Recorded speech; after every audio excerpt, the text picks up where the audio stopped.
great if life came with a remote control? You know, you could hit pause when you needed to, or hit rewind. Like that time you knocked down that wasp's nest. Uh-oh. Or that time you forgot to roll up your windows in the car wash. Fantastic. Yeah, a remote control would have come in handy then. Well, life doesn't always give you time to change the outcome, but prediabetes does. With early diagnosis and a few healthy changes like managing your weight, getting active, stopping smoking, and eating healthier, you can stop prediabetes before it leads to type 2 diabetes. It's easy to learn your risk. Take the 1-minute test today at doihaveprediabetes.org. Life doesn't come with a remote control. Yikes! So you're on your own with the wasps. You have the power to take control of prediabetes. Visit doihaveprediabetes.org today. That's doihaveprediabetes.org. Brought to you by the Ad Council and its prediabetes awareness partners. Hi, I'm Ryan Blaney, a third-generation race car driver, and we dedicate a lot of our time to going as fast as possible. My grandpa Lou is the reason why my dad and I started racing, and I'm really proud to follow in his tracks. But when my grandpa was diagnosed with Alzheimer's, it was a very unexpected bump in the road for us. I've learned a lot on this journey with my grandpa Lou, and the memories of my grandpa will always be with me. It's important to notice if older family members are acting differently, experiencing problems with their memory, or having trouble with routine tasks. Talking about Alzheimer's can be really tough.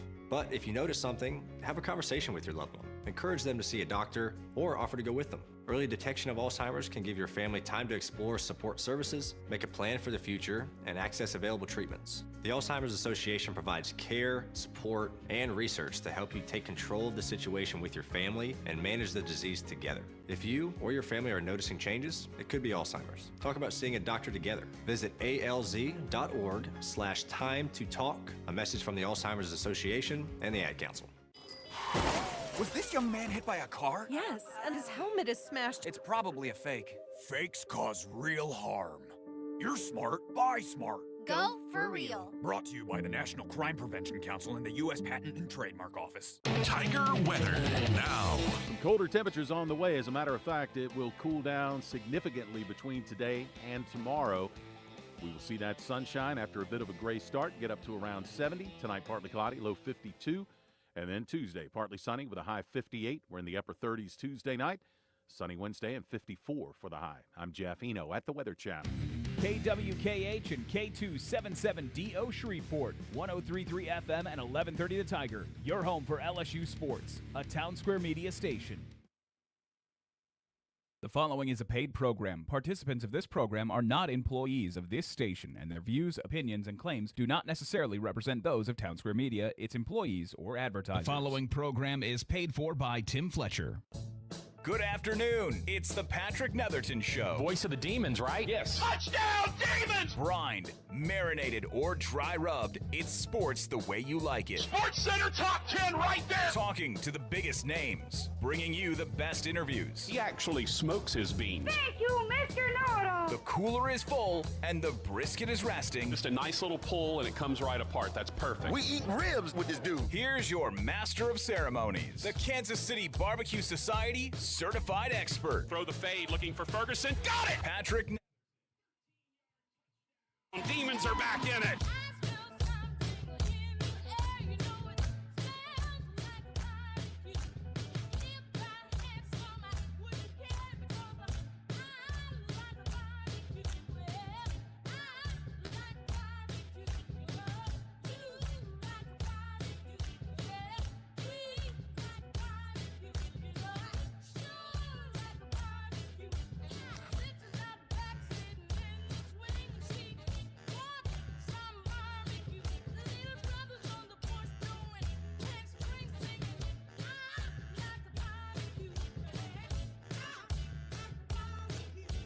And good afternoon. We welcome you in. It's the Patrick Netherton Show right here on 1130 The Tiger. Growl. What's up, everybody? It's a good day, man. It's pretty outside. The sun's back out. I didn't realize that the sun still existed after this weekend. The sun is out. It is shining. It's drying everything up, which is nice. And we've got a college football playoff field set, and it's correct. Or, I mean, you know, you could argue with some seedings if you wanted to, but they picked the right teams. The right 12 teams are in it, which is amazing because there was a lot of thought that they may not get it right, but they did. So kudos to the selection committee for making that happen. And, man, I'm excited. Obviously, we'll go through the whole field. We'll talk about why SMU deserved to be in instead of Alabama, even though I've had plenty of Alabama fans in my mentions talking about why they deserve to be in instead of SMU, but it's not true. So we'll get into some of that. And then we'd love to hear from you in any regards of we had LSU getting their bowl against Baylor, which is, by the way, their former defensive coordinator, Dave Aranda. You've got the Independence Bowl, which is has set, and it is a couple of conference champions, which is awesome. You've got Marshall, who, by the way, Marshall's going through some things. Their starting quarterback's in the portal. Their head coach is gone. Excuse me. He took the job at Southern Miss. So Marshall's a bit of a mess, but Army coming off of an 11-1 season, coming to Shreveport, that is nothing short of amazing. What Coach Munkin has done over there is really, honestly, ridiculous how good they have been this year. And, I mean, look, they had a case to potentially be in the college football playoff field. But, with their schedule and whatnot, they were not going to make it in. But still, great conference championship for Army as they took down Tulane.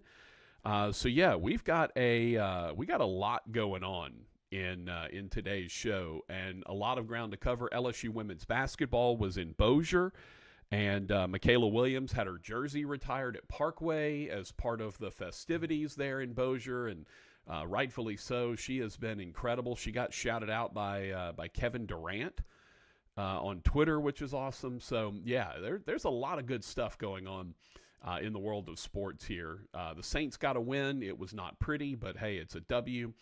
Cowboys play tonight against Joe Burrow and the Bengals. So yeah, we've got a ton of stuff to discuss. So we need you to get in and holler at us. We would love to hear from you. A couple of ways you can do that. You can call the show on the Pearl Shreveport hotline. The Pearl Shreveport hotline is 318-RALLY-45, 318-725-5945. Hello. Hey, Coach O. Coach O might be doing more talking than Rogers Hampton today. Our boy Hambone's a little under the weather. Hello. Yeah, Hambone might just have to play his Hey Boy cut about 30 different times instead of that. Yeah, that's what Hambone should sound like. But he's been dealing with some look, there's something going around, right? I mean, something is going around, some sort of rhinovirus of some kind, which makes it sound like it came from, somebody that did something bad with a rhinoceros, but no, it's about your nose and air passages. There's definitely something going around. And knock on wood, which my desk is made of wood, I have not yet caught it, and hoping to not catch it at any point in time before we get out of here. I did have my heart cath on Friday. Got the scars to prove it, and the bruises to prove it. It went well. Found out I do have a heart, which some people weren't 100% sure about. But yeah, I do have a heart. It exists. And it's in pretty good shape for a mostly living his life overweight 47-year-old who has not always made the best diet choices in the world. So the heart is pretty healthy, which I was really pleased to hear, and actually surprised my cardiologist. So anytime you surprise your cardiologist with good things, right, that's good. When you surprise your cardiologist with bad things, that's not so good. But yeah, he went in anticipating that he might have to put a stent in, or maybe put a balloon in to kind of open up a slightly closed artery or something like that. And he got in there and he goes, "Man, your heart's great. Your heart's super healthy." So I was surprised, and he was surprised, and it was all good news. So that's why I missed the show on Friday, by the way, if anybody didn't know.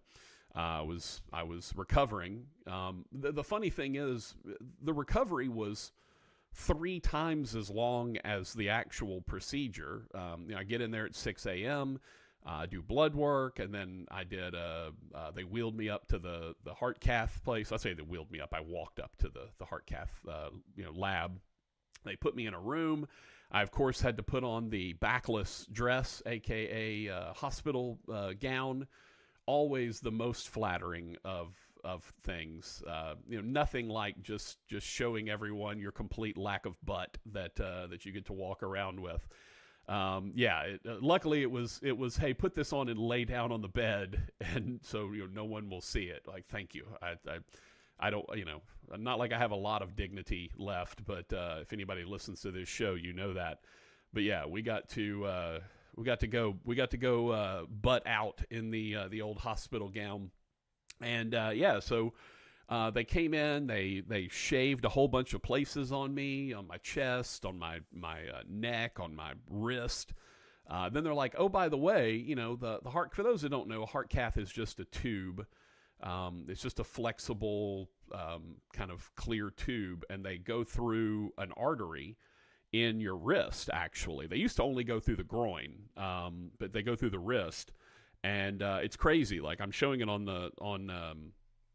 let me see, go this way. There we go. On camera, but these little bitty holes, that's the whole extent of it, was just these 2 little holes right there. And they put a tube in, and it goes all the way into your heart, and then they inject dye into your heart and take x-rays of it, and to see kind of what the blood flow looks like. So that's what we did. And but the problem is sometimes you can't go in through the wrist artery. Sometimes they have to go through the groin like they used to. So they also have to shave your groin, which, great. Like, sure, nothing I want more than strangers with razors around my groin. So yeah, they pull now, and look, they're modest, right? They don't want to expose you and all that. So they just worked on the one area that they needed to in case. This is just in case the wrist doesn't work. They want the groin ready to go. Luckily, the wrist worked. We didn't have any problems. So I just got a free groin shave just for fun, just for funsies. And now I look like a crazy person down there. So anyway, that'll grow back eventually, and we'll be okay. But they went through the wrist and put the tube in, put the dye in, took the pictures. Doctor came in after the fact and said your heart looks good. It was better than expected.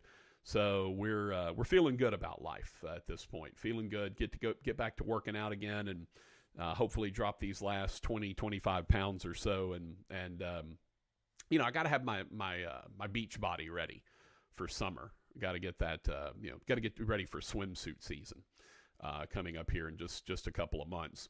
It almost feels like swimsuit season today. It's beautiful outside. So there you go. We had the heart cath, got that all done. Good clean bill of health, and that certainly makes me happy, and very excited to have that accomplished and done. And now we can move on and move forward with the rest of the week. College football playoff we'll discuss. We've got NFL to talk about. We've got college football bowl games to get into, both LSU's destination and the Independence Bowl.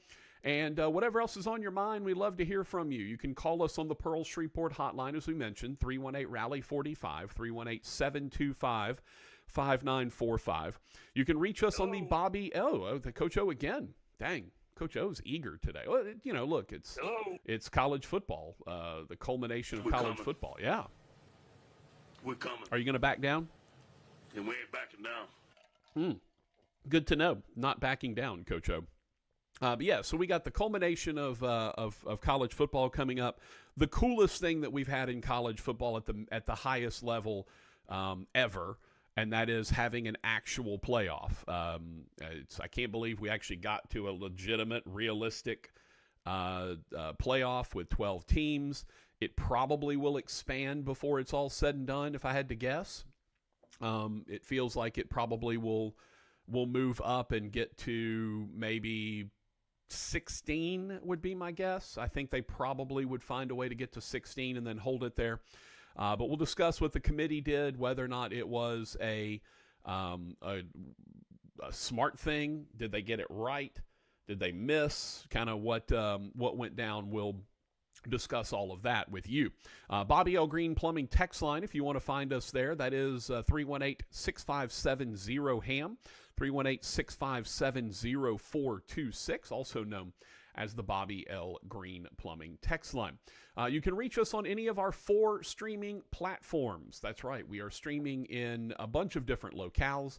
We are on Facebook, we are on YouTube, we are on Twitter, and we're on Twitch. So if you have an account in any of those places, please go like, follow, subscribe to us.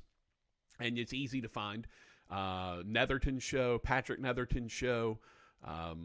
And if you want to find us on Twitter, it is at PT Netherton, at PT Netherton. So go follow, like, subscribe to any of those channels. If you're watching the stream, please interact with us, right? Give us a shout, send a message if you want, or give us a like, right, on the actual stream when you're watching. Like the stream. All of those metrics help us out.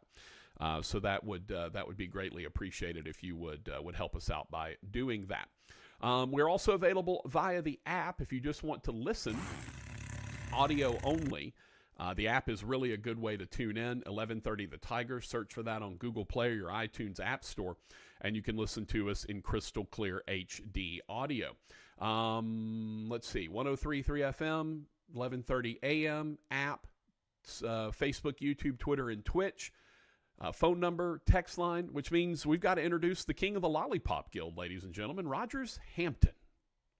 We represent the Lollipop Guild, the Lollipop Guild, the Lollipop Guild, and in the name of the Lollipop Guild, we wish to welcome you to Munchkin Land. Hey, boy! Hey, boy. Poor Hambone. Hi, man. Hello. Poor Hambone. How are you, man? How was your weekend? I know It's been a rough weekend. Yeah. Yeah. How much? I do wonder though, Rogers. How much do you play it up a little bit? Do you go for the extra sympathy, or is it just this is what I sound like? Oh no, I can't stand being mothered. You don't want the No. I'm really sick. Like, please fix me some chicken soup. I can't stand being mothered. Anytime Red tries to do anything, I was like, hey, my mom died in 1998. I don't need a mother. Okay. I like being left alone. You know, that's what they say, Rogers. Men know the pain of childbirth every time we get a cold, right? That's the old saying that because men are basically wimps is what it amounts to. Are you at least on the mend, Hambone? Are you going the right direction now? Finally, but okay. It's like when it was starting Friday at the beginning. I am now feeling that achy again, but it's toward the end. Okay. But the whole week, this normally my deal with a bug, I get in bed for 24 hours, sweat it out, and I'm okay. This didn't work like that. I barely sweated. I tossed and turned. This became more of a respiratory thing. Yeah, it seemed like maybe a flu almost. It's where I was coughing all weekend. Ugh. I mean, I was doing nothing but eating soup and broth. I just never could stop coughing, which just kept the throat sore and sore. I mean, it was burning like on fire. And this morning at least started off a little okay, but it didn't take long for my voice and my energy to start waning during Fletcher's show. Sure. Plus, Fletcher. This was a little different for me. I'm usually a 24-hour guy. Yeah. Sweat it out, feel a little tired, and that's it. But this sucker has hung on to my throat and my chest, and it was really weird. It picked out 3 of my lifelong injuries to attack. Oh. Lower back from a wreck I was in. Okay. That left knee from football in high school, and then I have a right calf, right ankle. It hurts from time to time. It attacked all 3 of those spots on me that are already a problem. And Friday evening, but by the time I lay down, my back, it had gone from my tailbone up past the middle of my spine toward my neck to where I was bent over, to where Red was like, why are you walking like that? I was like, my back's hurting so bad I can't stand up straight. Dang, brother. So I did the best I could Friday to stay awake as long as possible. But once it got dark about 5:30, Yeah. my mind went, you know what? You need to shut Time this sucker for down. night. Yeah, you're aching, you're hurting.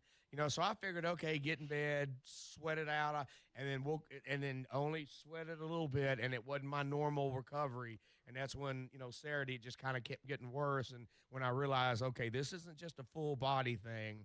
This is kind of a specific chest and going after my places that hurt. So it was very different in my recovery time than normal. Well, that sucks, brother. I hope you as I mentioned to you over the weekend, Rogers, if you need me to drop some drugs, only legal prescription drugs, I might add. Yeah, I don't have any access to the illegal non-prescription drugs. Well, but if you need me to drop off some prescription drugs to you, my friend, I will put them on your doorstep like I'm a Walgreens delivery man. That means I'd have to go to a doctor, and I'm not doing Well, I mean, I'm just saying, if you need anything from the Walgreens, let me know, man. I'll be happy to drop it off. No, we're on good. your Now that I've doorstep. figured out how to get stuff delivered. Oh, yeah. Yeah. I'm telling you what, Rogers, that you figuring out, and obviously it's Red more than it is you, but I'm telling her what I want. Right, but your household figuring out how to get things delivered to you. Now it's almost become an obsession with Red. Right, that might be one of the single most impactful things that you've ever had happen in your life, and not necessarily positively for the rest of us, because we don't get to see you anymore. If we don't show up to where you work, we don't get to see Hambone. Hambone is in for the weekend, and he doesn't have to go out.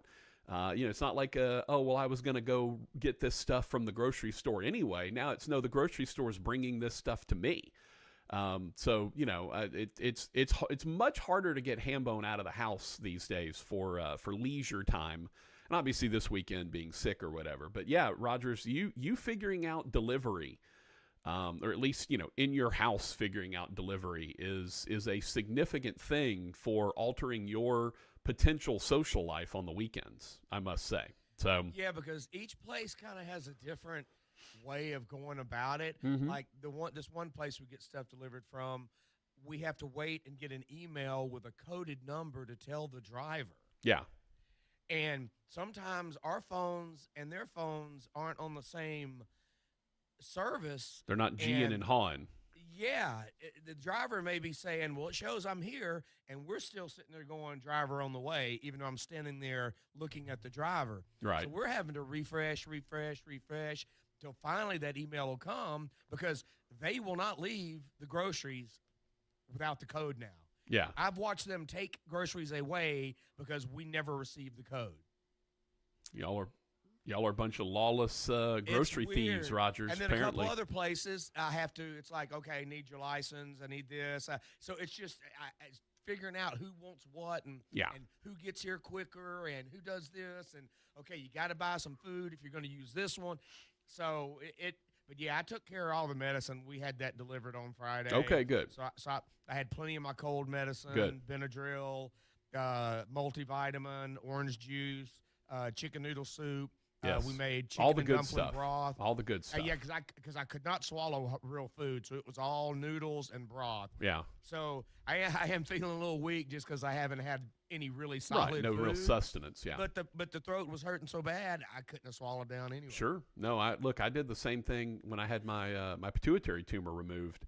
Yeah. They had they had to intubate me, and then when they pulled the tube out, I had all kind of like issues in the back of my throat, and I could barely drink water, much less anything else. So yeah, I almost let a little bit break down and have me a pizza delivered up here at the station today. You should have hollered at me, Rogers. You know I'll get you something delivered, bro. By the time she got back to me, it was too close to the time of us going on the air. So I was like, I'm not going to be able to go outside and meet the person now, because she was busy with her job. And by the time she saw my text, I was like, yeah, babe, we're in a window now. Rogers, come on. They may drop the pizza off when I'm inside. Come on. You know my show, Rogers. If you were like, hey, Patrick, I need to take a break because I got to go pick up this pizza that's being delivered outside, I'm going to be like, do it. Take the break. We'll be back in however long it takes. The way this building is now, they ring that damn doorbell. Oh, yeah. All the sales. Who knows who's going to get a hold of that pizza? And any of those down there get their hands on it, I'll never see it again. There'll be nothing left. Yeah, There'll I be knew half there'd the a point box that will be somebody eaten. else that somebody else would have to go to the door if I was on the air, that I couldn't just get up and walk away. Yeah. So I was like, you know what? I just told Lauren, I said, hey, don't worry about it. You didn't see it in time. You're busy. It was a long shot. I said, I've really kind of gotten over being hungry anyway. 'Cause after a while, if you don't eat in a certain amount of time, your body just kind of goes, okay, shut it down. Whatever. We're just never eating again. Yeah. So you don't have to worry you know about me, it. I'm good with that, too. I can go 2 or 3 days without eating, so this is not like anything new for me. It's just for a moment there after Fletcher's show, I felt a little hungry / sick, so I didn't know. It was kind of the same feeling. I was like, do I need to eat or throw up? I'm not real sure. Maybe both. Maybe both. I was Yeah. like, let me eat, and then I'll throw that up. I might feel better. Yeah, But maybe like so. I said, by the time she was able to get back to me, I was like, don't worry about it. It's too close to Peanut show, so it's good, and I've kind of gotten past the hunger. Well, brother, you know that if you need some food delivered, I've got all the apps, DoorDash and pizza, all the pizza. Like, you holler at me, brother. I will make sure you get Like fed. I said, she's you know been that. doing that for me lately. It's just she was caught up with her I know, job. and I by know. the Well, time look, she saw- I'm your number 2 option. All right. So if a And little because bit she doesn't didn't get back to respond you, you me, holler I at was me. I was waiting on her because she didn't respond to me. So I was like, okay, she's going to see it in a minute. Next thing I know, I looked up and it was over an hour and a half. I went, oh, okay, never Yeah. mind. I'll hold off on this. Don't have that urge anymore. Okay. Well, I'm just saying, you know to holler at me if you need me, I brother. hear We're here yeah, for and you. it's past me now. Okay. You may ask Once in a yourself. lifetime. You may ask yourself, Rogers, should I text Patrick and ask him to deliver some drugs to me? And you may ask yourself, should I get a delivery from the Walmart app? And you may find yourself feeling sick and tired and don't want to do anything. In another part of the world, a.k.a. Southwest Shreveport. All right, it's the Patrick Netherton Show, 1130, the Tiger 103.3 FM. We're going to let Rogers soothe his voice. We're going to talk about the college football playoff, what the committee got right. Did they get anything wrong? We'll discuss that. And I want to hear from SEC/Alabama hacks if you are mad, right? And what are you mad about? Greg Byrne, the AD for Alabama, had just an insane thing to say after the fact. We're going to discuss all of that. It's the Patrick Netherton Show, 1130 The Tiger, 103.3 FM, streaming on Facebook, YouTube, Twitter, and Twitch. Come hang out with us. Let's talk college football playoffs next. This is not my beautiful house. And you may tell yourself, this is not my beautiful wife. Letting the days go by. Let the water hold me out. Letting the days go by. Water flowing underground into the blue again. After the money's gone. Once in a lifetime. Water flowing underground. Same as it is. Do you remember what it's like to sing your lungs out? Dance until you're dizzy, dance until dawn, and never miss a beat. That's joy the Louisiana way, and part of every day. With Louisiana Blue, you're free to live, to dance, to soar, because you've got the compassion of the cross, the security of the shield, and the comfort of blue behind you. Your Louisiana Blue Card opens doors to top doctors to care for you, so you can stay healthy, happy. Life is a celebration, a dance. So step up, step out. For 90 years, we've kept you covered, Louisiana, so you can keep moving and keep living your life. Live, Louisiana. We've got you. Louisiana Blue, Louisiana True.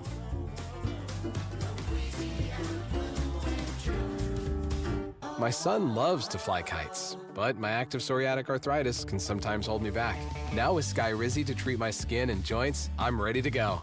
Skyrizi, risankizumab Riza, a prescription-only 150 milligram injection for adults, helps with less joint pain, stiffness, swelling, and fatigue. For those who also have plaque psoriasis, 90% clearer skin is possible with just 4 doses a year after 2 starter doses.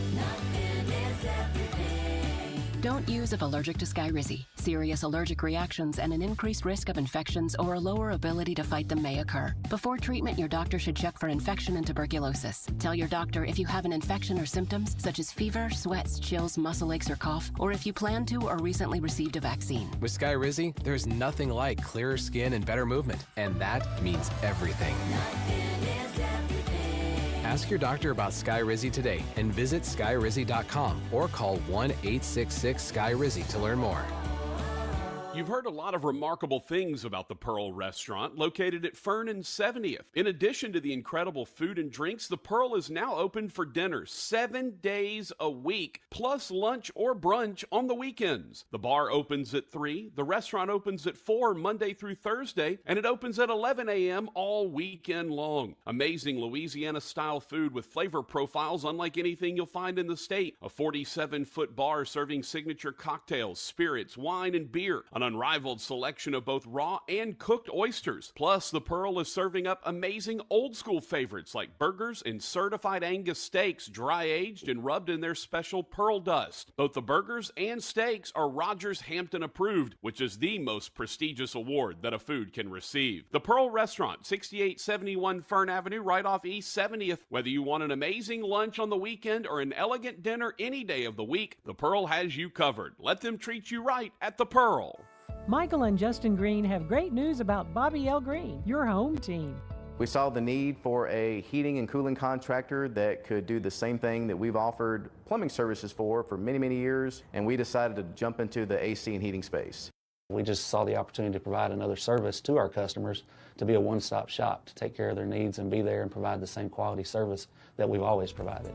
3 generations of local service. Bobby L. Greene, 318-631-0235. The all-new Tiger Den at Jimmy Grande Outdoors is now open in the Shreveport Auto Mall. The Tiger Den is a super fan superstore. All your favorite team colors and apparel for women, men, and kids, even infants. Polo shirts from brands like Cutter and Buck, cool hats and caps, boots and belts, purses and jewelry. Oh, you are going to love the jewelry. The Tiger Den has everything for decorating and serving on game day, even custom game day t-shirts. The Tiger Den at Jimmy Grande Outdoors, a superfan superstore, now open in the Shreveport Auto Mall. Restore me, refuel me, rejuvenate me.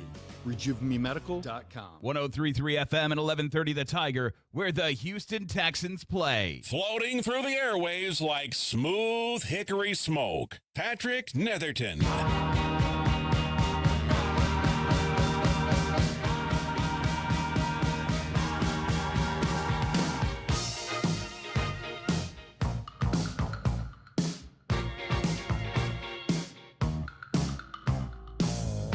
Show 1130 The Tiger, 103.3 FM. Rogers and Patrick, that is us. We're super stoked to have you with us. Would love to hear from you on the couple of ways. The Pearl Shreveport hotline is 318-RALLY-45, 318-725-5945. Or, if you like, you can reach us via the Bobby L. Greene Plumbing text line, 318-657-0HAM, 318-657-0426. Couple of texts over the weekend. Jim Cotta on Saturday said, hope you're on the mend, and then gave an upset special, which we didn't do this past week. Reminds me I need to, as a matter of fact, Rogers, right now, I'm going to ask Siri to remind me to text Robert after the show. Remind me at 3:05 p.m. to text Robert Shaver. And Siri has reminded me, so she'll remind me at 3:05, and I will get in touch with Robert, and we'll see about getting a couple of gift cards and hopefully give one away here in the next week or two with a with no actual need for a an upset special or anything like that. We'll just give one away. Let's see. 318 sent a thing about Michaela Williams. Yeah, she had a great game against Stanford. And Kevin Durant, we talked about that. Kevin Durant actually tweeted her out talking about how good her mid-range game is because, you know, that's the Kevin Durant special. Nobody pulls more mid-range jumpers, it seems like, than Kevin Durant. So, yeah, that's pretty awesome stuff there. Cocky sent something from the Google Maps app. Oh, it is Cocky's Cockaboose number 22 at Williams-Brice Stadium. Well, there you go. Good work, Cocky. Elvis Presto just texted in and said, is the hotline where I order the drugs delivered?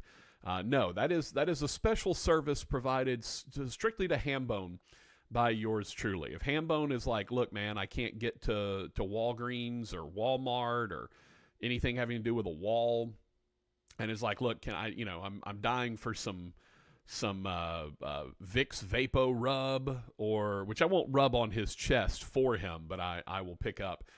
Man, I need some cough drops. I need some some Dayquil, some NyQuil, whatever. I will happily bebop over to whatever place I need to go to and pick some stuff up for the old ham bone and drop it off. I'm happy to be a delivery service for my boy. Elvis Presto said it, just asking for a friend. Yeah, I understand. Elvis. I understand. Unfortunately, as I said earlier, no illicit drugs involved in this. Simply regular over-the-counter medication, things that I can purchase without seeing a doctor, having a prescription, or needing to find a shady friend somewhere. That I got to go do a cash deal somewhere in a parking lot. Right? That's what we're talking about here. Not the other thing. All right, it is the Patrick Netherton Show, 1130, the Tiger 103.3 FM. Rogers and Patrick, that is us. We've got a lot of things to get to. We need to start with, obviously, the college football playoff. We'll talk about the Independence Bowl. Obviously, we'll work on getting both coaches, though with Marshall, that could be a little bit difficult. Marshall is their coach moved on to Southern Miss. Their quarterback's in the portal. So Marshall, it could be a little dicey trying to get them. But let's talk about the playoff. What did they get right? What did they get wrong? The only upset really that happened in the championship games, well, there was two. Georgia was a bit of an upset, but again, I don't think anyone thought that they'd already beaten Texas. I don't think anyone saw that as a massive upset. And then you had Clemson, who was leading for a while over SMU, and then SMU came back and tied it. Then Clemson got a nice kickoff return, ended up getting a 54-56, something like that, yard field goal to ultimately prevail right before looked like they were going to overtime, and right before they went to overtime. Dabo Swinney came out and said immediately, SMU deserves to be in. They should be in. Obviously, Clemson punched their ticket. And so the only real, it felt like there were two things, and we talked about this going in without knowing the results of the championship games. If SMU lost, would they be left out in favor of Alabama? They shouldn't, but would they? And then the other thing was kind of where the seeding would end up. And so the real question was, who would be 2-3? We kind of all figured Arizona State would be 4. We all knew Oregon would be 1. The question is, would it be Georgia at 2, Boise at 3, or Boise at 2, Georgia at 3? As it turns out, it was Georgia at 2, Boise at 3. All right, so then the question was, after SMU lost in the championship game, would it be SMU or would it be Alabama that got the final spot? The correct answer, by the way, was SMU. SMU played an extra game. It was a championship game. And as I talked about on the show on Thursday, my last show, if SMU lost, and they did, and you drop them from firmly in the playoffs as an 8 seed to out of the playoffs entirely, and you basically de-incentivize, and I thought that Greg McElroy did a really nice job. He's making the exact same point I was. You, at that point, de-incentivize teams from playing in the championship game if they are a team that is, if they're a team that is the regular season champion. Right, Clemson has to play in the championship game because it is the only way that they're getting into the playoffs, and they know that. So they have to win the conference championship game. But if you take SMU and they lose on a late field goal or whatever, even if they lost by 30 to Clemson, if you take SMU and you drop them completely out of the bracket and replace them with a team that did not have an extra game, did not play a championship game, You are basically telling every regular season champion in college football to not play in their championship game and dare the committee to keep them out, right? SMU was an 8. The last rankings, SMU was the 8 seed, right? They were in firmly. And as the champion of the ACC at that point, they were also a top 4 seed. Because they were ranked 8, but they were a top 4 seed because they were, one of the top teams. So you basically de-incentivize any team that was a regular season champion from playing in a championship game. Now, I've already said they need to eliminate the conference championship games. I'll be shocked if they do that, simply because there's so much money involved, and they need the money. Right, with all the NIL and all that, like the more money that the college programs can make, the better. So I will be shocked if there's any point where they would eliminate the conference championship games. But you cannot penalize SMU, the regular season champion, who is in already. You cannot penalize them for going and playing an extra game. And a lot of people heard Ward Manuel, the chair of the college football playoff, who said that the Alabama, South Carolina, Ole Miss, Miami crew, because there would not be an extra data point, they would not move. And a lot of people took that to mean that Alabama would be in the playoff no matter what. What he was saying was they would not move relative to each other.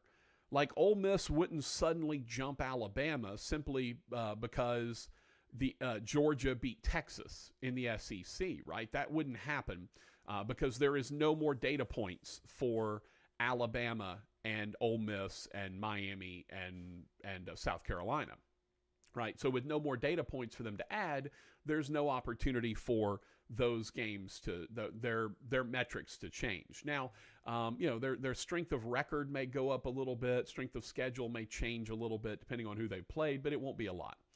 So the number one argument seemed to be between SMU, between SMU and Alabama was SMU's strength of schedule was not good and Alabama's was decent.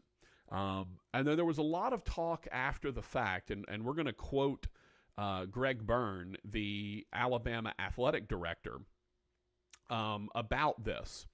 And basically it was talked about that this would be a strength of schedule argument, right? Alabama's strength of schedule better than SMU's strength of schedule, therefore they should go. The problem is you cannot look at strength of schedule in a vacuum. You have 2 losses for SMU. One was to BYU, which is a quality, solid, top 25 program. Obviously, one was to Clemson in the championship game. Clemson, a top 25 program. Alabama's 3 losses were to top 25 Tennessee, and then Vanderbilt, unranked, and they got throttled by Oklahoma, also unranked. Now, those were road games, so that's a little bit more in Alabama's favor. But let's not act like Alabama had some gauntlet. They played in the SEC, which is obviously, we all believe, the toughest league in America. We all know that. But let's not act like Alabama, went out and scheduled the craziest schedule of all time. Let's now look at Greg Byrne and what he had to say after the results came out. All right, this is quoting the athletic director for Alabama. Quote, "Disappointed with the outcome, felt we were one of the 12 best teams in the country. Excuse me. We had an extremely challenging schedule and recognized there were 2 games in particular that we did not perform as well as we should have." Yes, that's now unquoting. Yes, that's Vanderbilt. That's Oklahoma, 2 mediocre SEC teams who beat you. Back to quoting Greg Byrne. "We have said that we would need to see how strength of schedule would be evaluated by the college football playoff. With this outcome, we will need to assess how many Power 4 non-conference games make sense in the future to put us in the best position to participate in the CFP. That is not good for college football. With that said, we do not need to hang our heads and now need to finish this season strong. We have a great group of young men who have led us with Coach DeBoer through the last year, and we look forward to our opportunity in the ReliaQuest Bowl. Hashtag Roll Tide with the Alabama symbol and a football. All right, here's the major problem with what Greg Byrne just had to say. They didn't lose a non-conference game. They lost 3 games in the league. So if your issue is with strength of schedule, your issue is not what you scheduled in the non-conference. Your issue is what the conference scheduled for you. And if you don't want to be left out, don't lose the 3rd game. Don't let Oklahoma absolutely dismantle you and hold you to 3 points. Like, that's what I keep going back to from back on, I was talking about this on Thursday, right? If you want to be mad at someone, be mad at your own team for getting left out. Don't be mad at the committee, right? The committee is evaluating, and it's very clear from how the committee evaluated, they were looking at bad losses, right? Ole Miss is out because they lost to Kentucky, and then they had 2 others. Kentucky was the worst or second worst team in the SEC this year. South Carolina, couple of tough losses that they should have won, but 3 altogether. Miami lost a couple of bad games early on. Or excuse me, late. They lost 2 of their last 3. And then you follow that up with Alabama, Vanderbilt, Oklahoma. You can't have those losses. So the idea that Alabama, for some reason, was left out because their schedule was too strong is absolutely laughable. They did not lose a non-conference game. And by the way, did you see who they played in the non-conference? Their non-conference schedule was actually worse than SMU's. SMU had their non-conference schedule was ranked 20th. Alabama's was ranked 29th. And I'll be honest with you, I'm not sure how their non-conference schedule was ranked 29th. They played Western Kentucky, 500 or below 500 team. They played South Florida, below 500 team. They played Wisconsin, right? That's a decent game. On the road at Wisconsin, another Power 4 team. Turns out Wisconsin wasn't worth a damn this year. They were 5-7 maybe, something like that. Wisconsin wasn't any good this year, right? And then you played the FCS game, Mercer. All right, and by the way, you went 4-0 in those games, and you won by an average of $1 billion to less than $1 billion. You beat Western Kentucky 63-0. You beat South Florida 42-16. You beat Wisconsin 42-10, and you beat Mercer 52-7. None of those games had anything to do with Alabama being left out of the college football playoff. And the idea that the Alabama AD either A, doesn't know better than that, or B, is willing to, basically lie about that is insane. Say it for what it was. The second paragraph that Greg Byrne had, the second sentence that he had, it says it all. We had an extremely challenging schedule, and then here's the part that matters, and recognize there were 2 games in particular that we did not perform as well as we should have. That's why Alabama is out, because their losses are worse than SMU's losses. BYU, top 25 team. That was one of SMU's losses. And then they lose to top 25 Clemson in the championship game. All right, those are the 2 losses for SMU. Alabama, meanwhile, Tennessee, fine. No harm in losing to Tennessee. They're in the playoffs. No problem with that.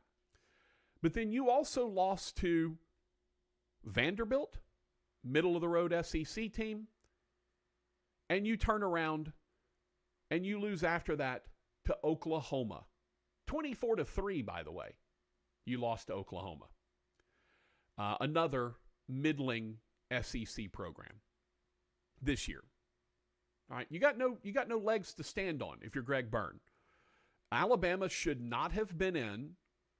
And they weren't. The committee made the right choice. Now, the question then becomes, how do you massage the bracket in such a way in terms of seeding so that you get the matchups that are good, advantageous, whatever? A lot of people are upset with what Oregon has to go through to potentially win a national championship. The 1 seed gets either Tennessee or Ohio State. Then if they win that, they get Texas or Arizona State or Clemson. All right? Fine. You're going to have to play somebody good the whole way. Meanwhile, people are talking about the fact that SMU and Penn State get Boise in the quarterfinals, right? And that is somehow the easiest road. And maybe it is. Maybe it is. But the committee is not tasked with figuring out the second round matchups. The committee is not tasked with making sure that the 1 seed has the easiest road through. The committee is tasked with putting together the seeds, and then the bracket itself is laid out how it's laid out. The 1 seed plays the winner of 8-9. The 2 seed plays the winner of 7-10. The 3 seed plays the winner of 6-11. And the 4 seed plays the winner of 5-12. And they do that so the 1 seed doesn't play the 5 seed in the second round. The highest seed that the 1 can possibly play in the second round is 8. And yes, there can be upsets. If the 12 seed Clemson beats Texas, then Arizona State has ostensibly an easier road, right? And if the upset is pulled in Tennessee, Ohio State, then Oregon is going to face the toughest upset winner, right? They're going to face the 9 seed as opposed to the 10, 11, 12. But brackets are not designed with upsets in mind. Brackets are designed with favorites winning. You have to design a bracket with the idea that the favorite or the better seed is going to win the game. So Oregon would face potentially the 4 seed, while Boise and Georgia, the 3 and 2 seeds, would face each other. It wouldn't be right to have the 1 seed Oregon potentially face the 2 seed Georgia in the semifinals. They would not face the 2 seed or the 3 seed until the championship game. So the bracket is laid out the way it's laid out. The committee's job is simply to put the teams into the seed lines that make the most sense. Now, would they massage them a bit, right, to have a Notre Dame, Indiana, as opposed to, like, if you flip-flopped SMU and Indiana, right, and Indiana was the 11 seed and SMU was the 10 seed, I don't think anybody would blink at that. Maybe some folks, Indiana got underseeded. Something like that. But I don't think most folks would blink at that. And you're going to tell me that Indiana versus Penn State and SMU versus Notre Dame is somehow a worse matchup than Indiana, Notre Dame, and SMU Penn State. They're both good matchups. They're both terrific matchups. So this idea that the committee either A, screwed Alabama, or B, screwed Oregon, the 1 seed, is just crazy. The committee's job is just to seed the teams. And then based on the bracket, that's where they go. Who would you have put in Oregon's place? Right? Tennessee and Ohio State kind of seem to be the 8-9. Is there an argument that Ohio State should be ahead of Notre Dame? Maybe, but it's not a strong one.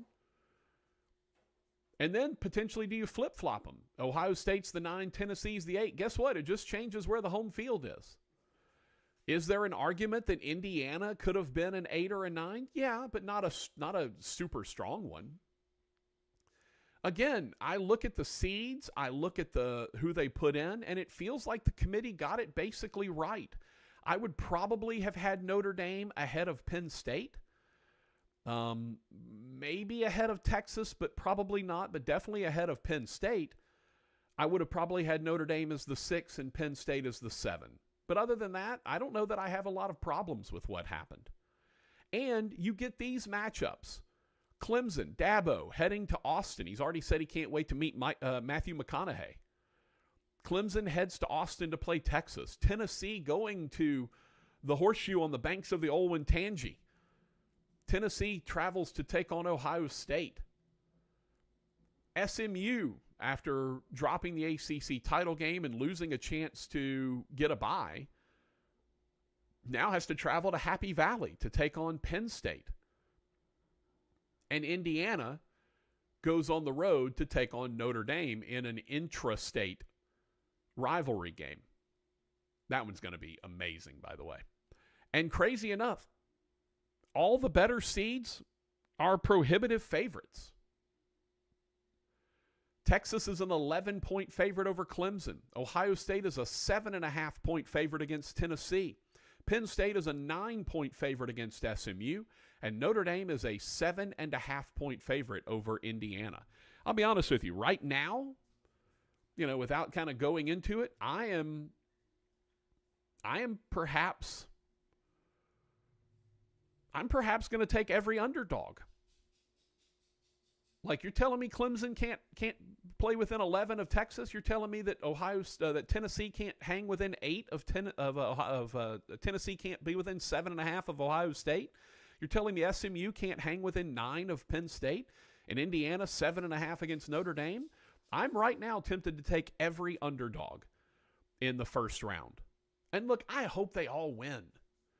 That, to me, is the amazing scenario, right? The amazing scenario is having all the underdogs win. Buster on the Bobby L. Greene plumbing text line said, but they were against LSU and Alabama. South Carolina is better than SMU, Indiana, Penn State, about half of the teams that are in that thing. South Carolina is better than half the teams in there.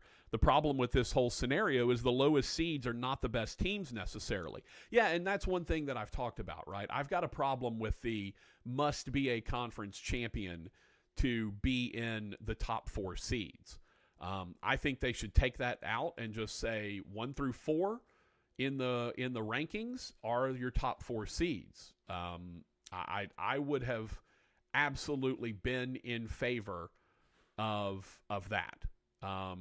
I would been 100% have been in favor of, let's say, where's the college football playoff, right? Oregon the 1, Georgia the 2, Texas the 3, Penn State the 4.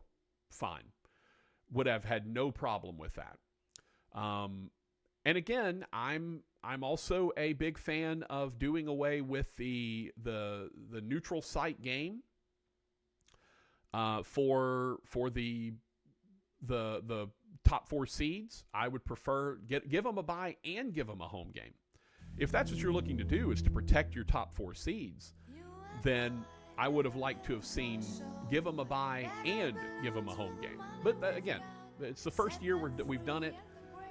There's lots of things to learn from, lots of things to grow on. But look, I'll be honest with you. I am more excited for the college football playoff at 12 teams than I ever was for the BCS and that I ever was for a 4-team playoff. This is so much more fun and exciting to discuss, to get into, to go through, to pick winners, all of it. So much more fun to have this discussion than when it was 4 teams and we're discussing who got left out. At least we're discussing who got left out of number 12. Again, Alabama, you wanted to be in. South Carolina, you wanted to be in. Win another game. Don't lose that extra game that you lost. Miami, you want to be in? Hey, you're at ACC, not as traditionally tough as the SEC. You better not lose 2 of your last 3. The ultimate finger pointing in this scenario goes at your team, not at the committee. Take a break, come back. It's the Patrick Netherton Show, 1130 The Tiger.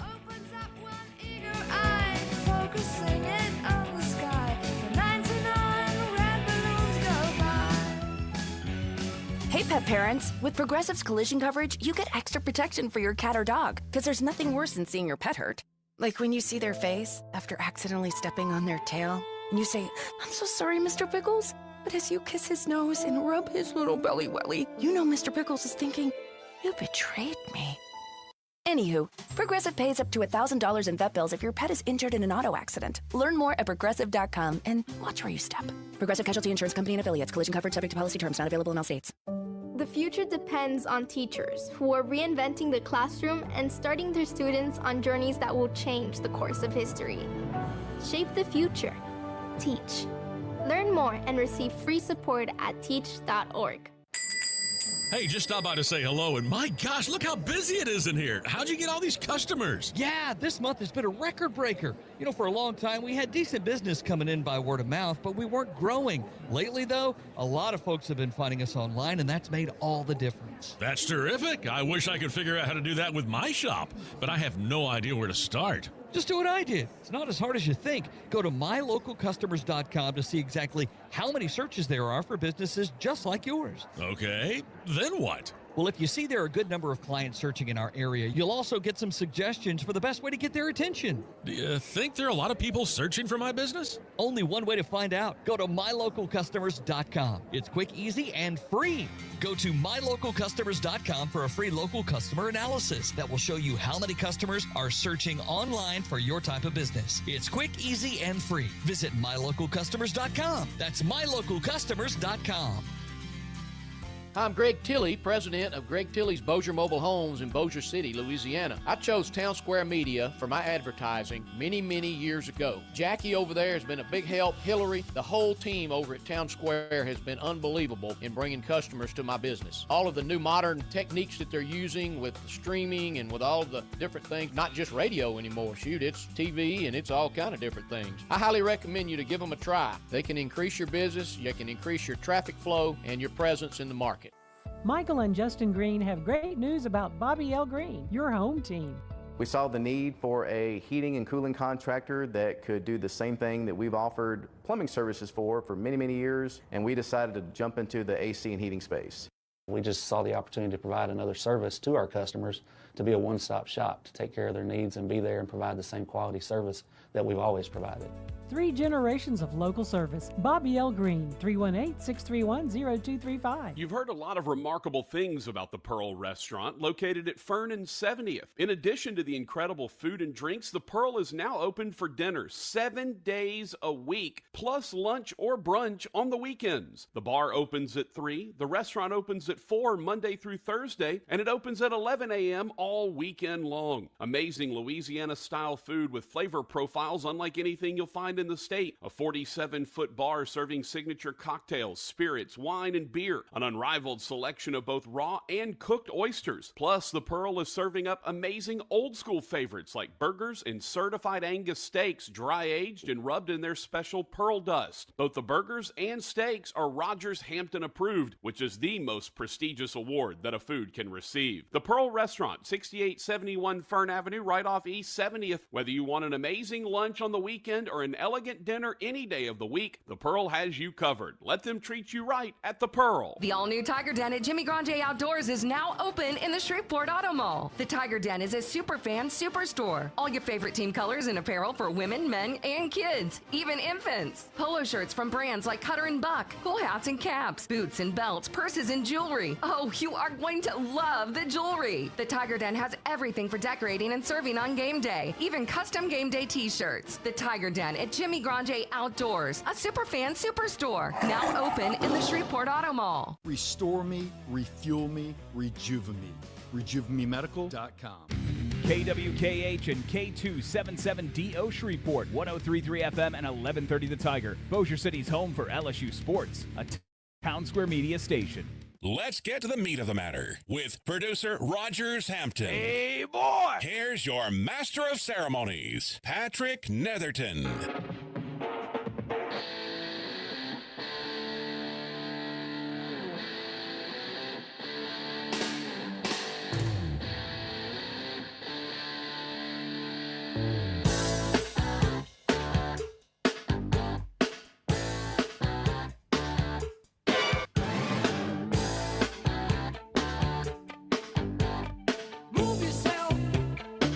You always live your life, never thinking of the future.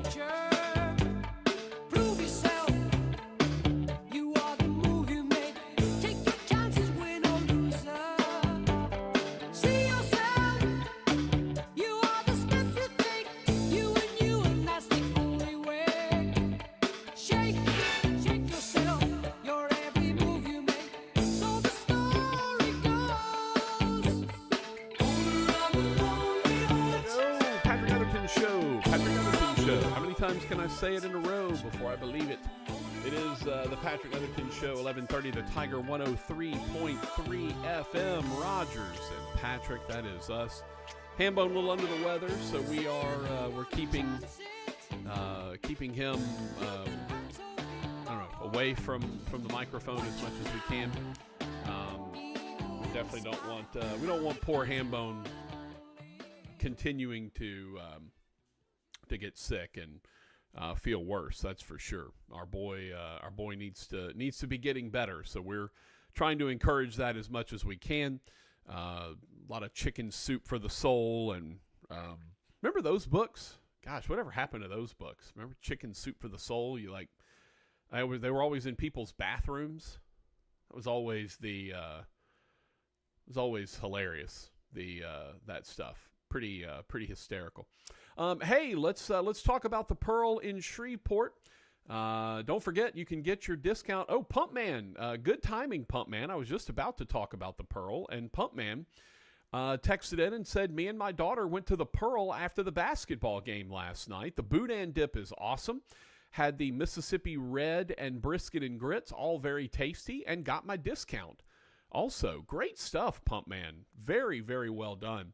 If you don't know what he's talking about going to the Pearl in Shreveport. 70th and Fern Avenue is where you find them. And he's talking about getting a 10% discount if you mention my name or Roger's name or Tim Fletcher's name.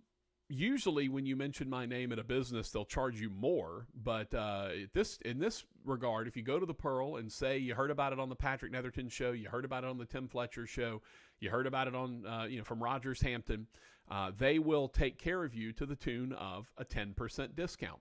Last time I went with Buster. I was talking about this, and he took down 2 dozen oysters. And afterwards, she came over. I said, hey, by the way, I heard about this on the Patrick Netherton Show, because naturally I'm going to mention myself as a broadcaster. We all have, pretty solid egos. So, of course, I'm going to mention myself. So I did. And the bill comes, and the discount was listed as Tim Fletcher.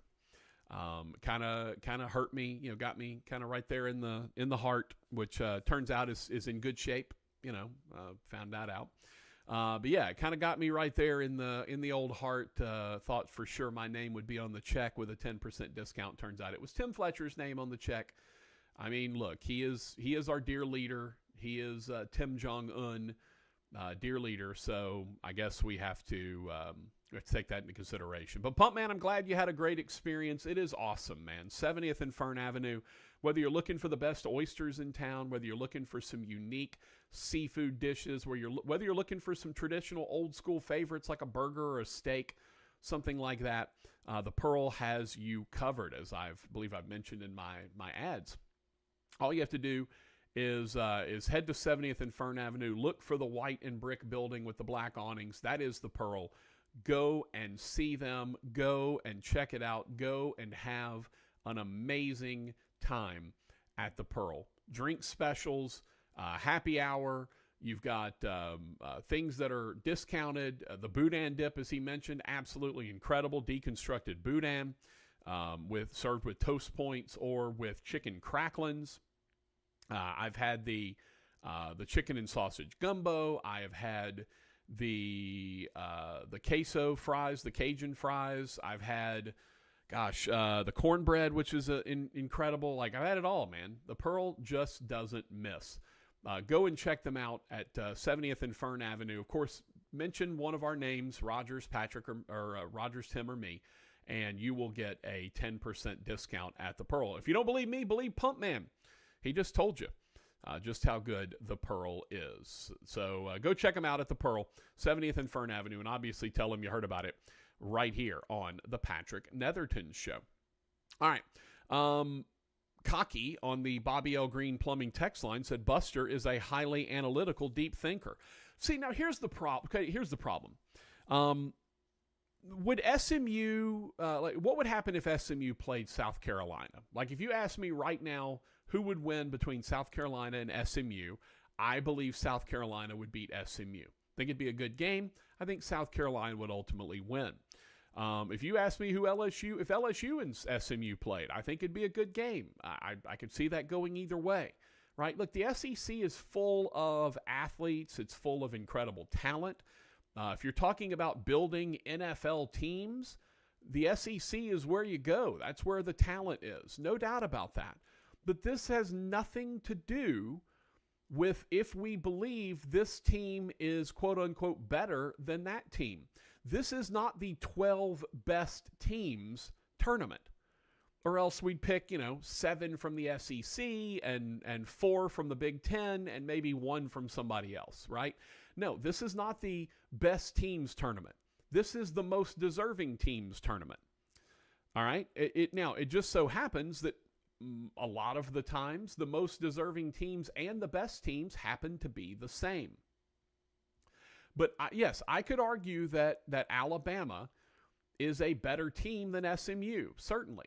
I could argue that Miami is a better team than Clemson, right? Like, I could argue a lot of these things. The problem is the rules are what they are, and the teams that are most deserving are the teams that are most deserving, right? SMU deserves to go ahead of Alabama, not because they are quote-unquote better, but because they have had a better regular season. It is a reward for the regular season you have.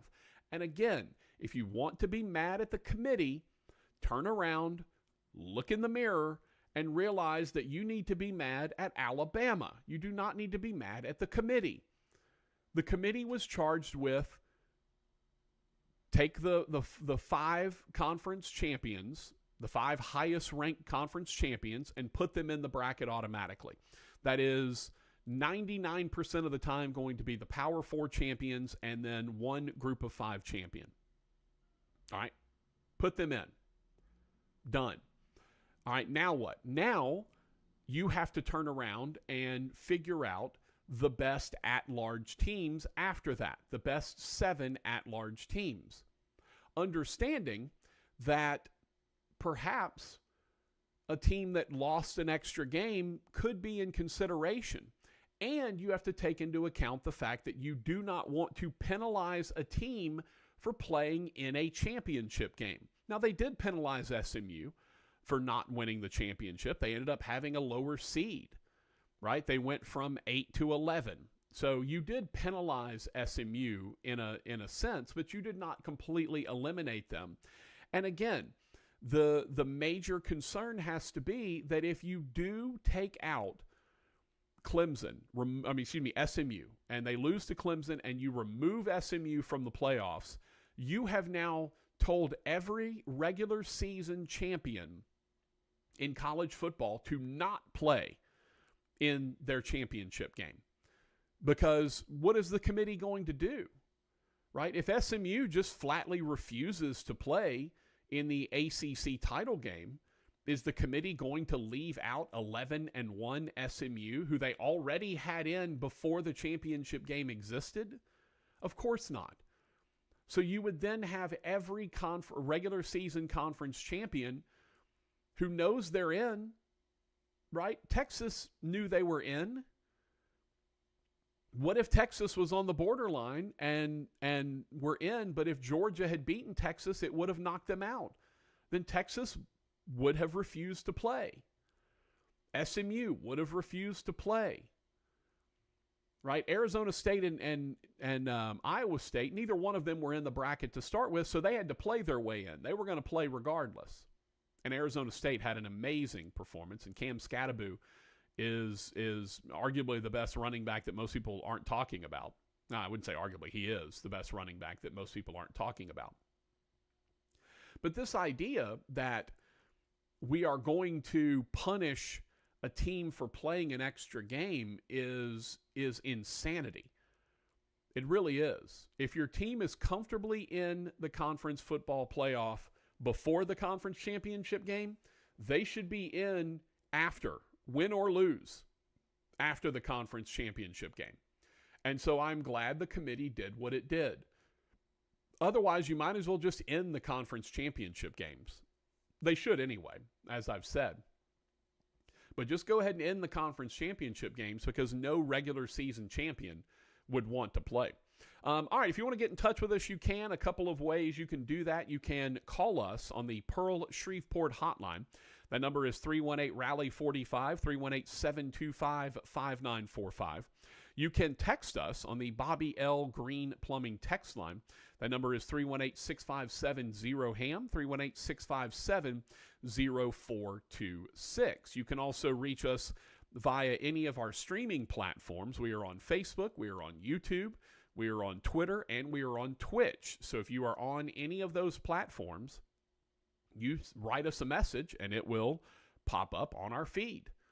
I've got a little box here, it's just a little chat box, and it aggregates all of the chat from all of our different streaming platforms. So if you write us something on Twitter, I'll see it here. You write us something on Facebook, it comes right here to the same place. So feel free to have your voice heard. I have not yet heard from an Alabama fan. Now, I've actually heard from one Alabama fan, or at least someone who, whether they're an Alabama fan or just someone who is kind of holding the water, carrying the water for Alabama, I don't know. But over on Facebook, we did get into a discussion on the idea that Alabama should not be in. We had a pretty lengthy discussion on that, and the basic thing was you might as well just not have strength of schedule if that's going to happen. And my rebuttal is the committee clearly cared more about losses than they did about strength of schedule. It's not like Alabama's non-conference season cost it anything. If anything, they should have actually played a tougher non-conference schedule. That might have, maybe a win against a top 25 non-conference opponent. Maybe that would have been more compelling than, oh, by the way, we won at a mediocre Wisconsin team. So again, it makes sense to go ahead and have those things happen in that way. And so I'll be honest with you, I don't really understand the idea that these teams should be penalized for playing an extra game. And I also don't believe that the teams should be penalized for playing tough non-conference schedules. But the problem is you didn't. You didn't have a tough non-conference schedule, Bama. I know you'd like to think you did, but you didn't. Your non-conference schedule wasn't that difficult. Your best game was Wisconsin, and you played it on the road, which is cool. Go play a game at Wisconsin, but it turns out Wisconsin wasn't any good. So you didn't do yourself any favors there. LSU went and played USC at a neutral site. Turns out USC wasn't any good. So that game didn't end up being it's great to play it. It's a couple of name brand teams. But as it turns out, it didn't help you a lot. Speaking of LSU, they are taking on Baylor. They will be off in the whatever bowl game. I can't keep all the bowl games straight. Let's see. LSU, and also, by the way, we did get the matchup for the Independence Bowl, which is a good one. You got right now 11-1 Army that is coming to Shreveport to take on Marshall. Now, Marshall is a conference champion. You've got two conference champions coming to play in those matchups, which is good, right? That's what you want. The only problem is the Marshall squad is a bit in disarray because their head coach is gone, their coordinator, or excuse me, their quarterback is already taken off and is headed to the portal. So don't know exactly what Marshall's going to look like coming in, but it'll be a terrific opportunity for Army to show off. And by the way, Army still has another game. Army-Navy is this weekend. LSU is in the Texas Bowl in Houston, taking on Baylor, the Kinder's Texas Bowl. And by the way, Rogers, get ready. Coming up either later in the week or next week, you and I are going to play the Can We Name the sponsors of the various bowl games, one of our favorite games to play here on the Patrick Netherton Show. And there are some doozies out there. Absolutely some doozies. So we'll definitely go through that and see if we can name the sponsors of all of the different bowl games. And I'm always honest. I will tell you if I know who it was or not. And there are some doozies sponsoring some bowl games this year. That is absolutely for sure. If you want to get in touch with the show, call us on the Pearl Shreveport hotline, 725-5945. Text us on the Bobby L. Greene Plumbing text line, 657-0426. Either of those are good ways for you to get in touch with the show and let us know your thoughts. Would love some opinions on the college football playoff. Do you like who got in? Do you like the seeding? Do you feel like the committee got anything wrong? And are you surprised that the first-round matchups are all such that the odds are all a touchdown or more in every single game? Clemson an 11-point dog, Tennessee a 7.5-point dog, SMU a 9-point dog, and Indiana is a 7.5-point dog. Are you surprised? I'd love to hear some college football playoff thoughts, and maybe are you excited for what's about to happen in the world of college football? Would love to hear from you. Patrick Netherton Show, 1130 The Tiger, 103.3 FM. You can also reach us on the Pearl Shreveport hotline, 725-5945. The Bobby L. Greene Plumbing text line, 657-0426. Also, don't forget you can reach us on Facebook, YouTube, Twitter, or Twitch. Just search for The Patrick Netherton Show, or on Twitter at PT Netherton. Take a break, come back. Love to hear from you after the break. In the morning you go gunning for the man who stole your water, and you fight till he is dawning, but they catch you at the border, and the mourners are all singing as they drag you by your feet, but the hangman isn't hanging, and they put you on the street. Yeah, you go back, Jack, do it again. The all-new Tiger Den at Jimmy Grande Outdoors is now open in the Shreveport Auto Mall. The Tiger Den is a super fan superstore. All your favorite team colors and apparel for women, men, and kids, even infants. Polo shirts from brands like Cutter and Buck, cool hats and caps, boots and belts, purses and jewelry. Oh, you are going to love the jewelry. The Tiger Den has everything for decorating and serving on game day, even custom game day t-shirts. The Tiger Den at Jimmy Grande Outdoors, a super fan superstore, now open in the Shreveport Auto Mall.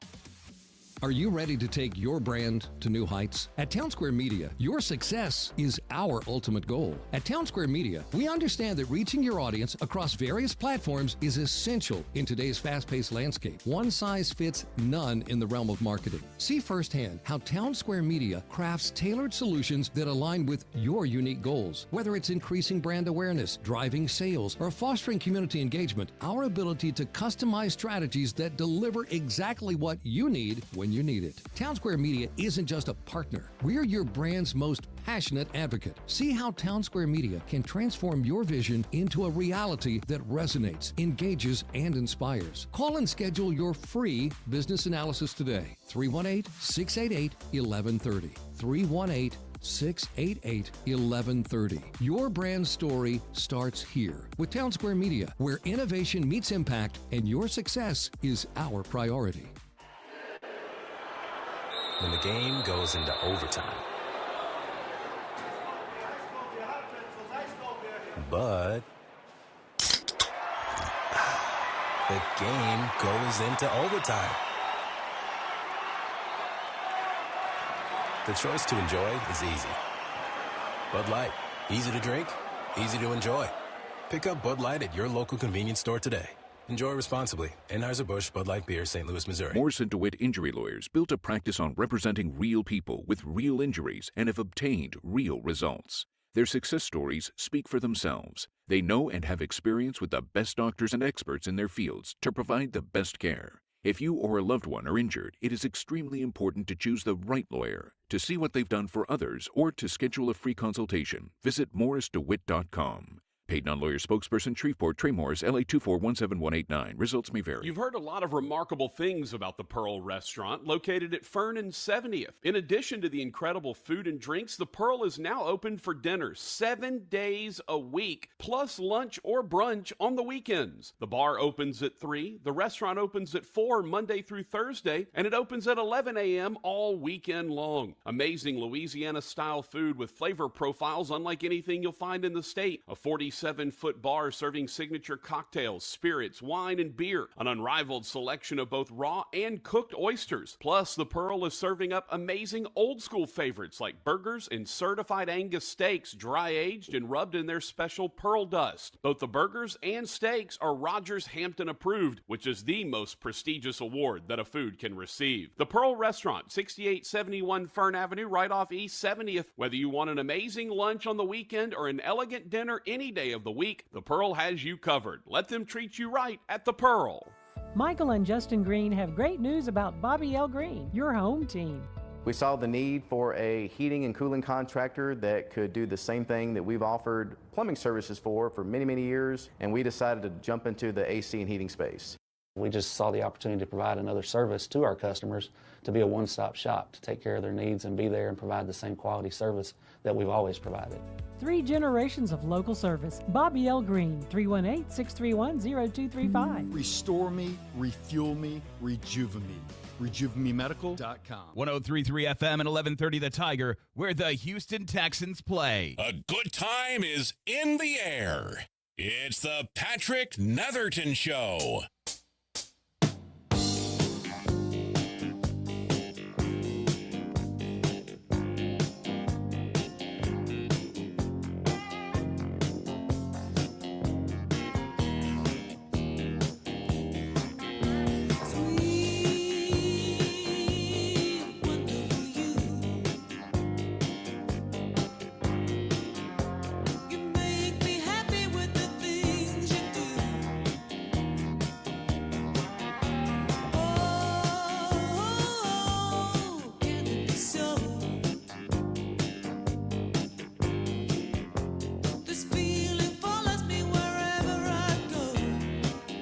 Patrick Netherton Show, 1130 The Tiger, 103.3 FM.